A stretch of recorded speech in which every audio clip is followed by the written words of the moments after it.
एक आदमी एक बार एक साधु से पूछता है कि जीवन में सबसे खतरनाक चीज़ क्या है।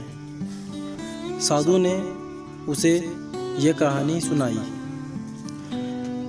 एक आदमी था जिसने चीन में एक ऐसी जगह के बारे में सुना था जहां बहुत सस्ते दामों पर ज़मीन खरीद सकते थे। उन्होंने उस स्थान पर जाकर देखा कि भूमि बहुत उपजाऊ है और वातावरण बहुत सुंदर, पहाड़ी और झील है। वायु शुद्ध है और प्रदूषण भी नहीं है। इसलिए वह ग्राम प्रधान के पास गया और कीमत मांगी। मुखिया ने उससे कहा कि वे बहुत अच्छा सौदा पेश करते हैं। ज़मीन की कीमत मात्र $1000 तय हुई और आकार इस बात पर आधारित था कि सूरज उगने से लेकर सूर्यास्त तक आदमी एक दिन में कितना चल सकता है। एकमात्र शर्त यह है कि आदमी को सूर्यास्त तक अपने शुरुआती बिंदु पर वापस जाना चाहिए और वह भूमि जिसे उसने कवर किया है वह उसी की होगी। आदमी सोचता है हालांकि यह एक बहुत अच्छा सौदा है और यह केवल एक दिन के लिए है। वह वास्तव में कड़ी मेहनत कर सकता है और जितना संभव हो उतना ज़मीन के एक टुकड़े को कवर कर सकता है।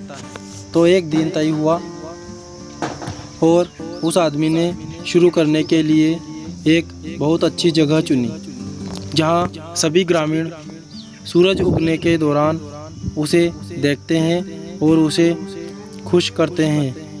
वह चला और चला और दोपहर तक जहां सूरज उसके सिर पर बहुत गर्म था उसने आराम नहीं किया ताकि अधिक दूरी तय कर सके।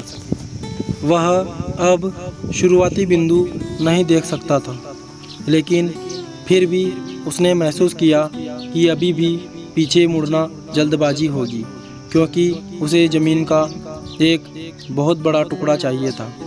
दोपहर के मध्य तक वह बहुत थक गया था और उसे लगा कि वापस चलने का समय आ गया है, लेकिन चूंकि उसने अपनी अधिकांश ऊर्जा दिन के पहले भाग में खर्च की थी, वह बहुत ज़्यादा थक चुका था। जब उसने सूरज की ओर देखा तो धीरे धीरे अस्त हो रहा है, तो वह और अधिक चिंतित हो गया और उसे पता था कि अगर वह समय पर वापस नहीं आया तो उसकी सारी मेहनत और उसकी जमा राशि चली जाएगी। जैसे ही सूरज ढल रहा था उसने दौड़ना शुरू किया और अंत में उसने शुरुआती बिंदु देखा। वह कई बार गिर गया और गिर पड़ा। सूर्यास्त हो चुका है और आदमी अपने शुरुआती बिंदु पर पहुंच गया और वह वहां पहुंचकर मर जाता है। हालांकि उसे अपनी ज़मीन मिल गई है, लेकिन अब वह उसका आनंद लेने के लिए जीवित नहीं है। इसी बात पर साधु ने कहा, जीवन में सबसे खतरनाक चीज़ लालच है। लालच ही इंसान के नाश का मुख्य कारण होता है। यह कहानी आपको कैसी लगी हमें कमेंट कर ज़रूर बताएं और अंत तक देखने के लिए आपका बहुत धन्यवाद।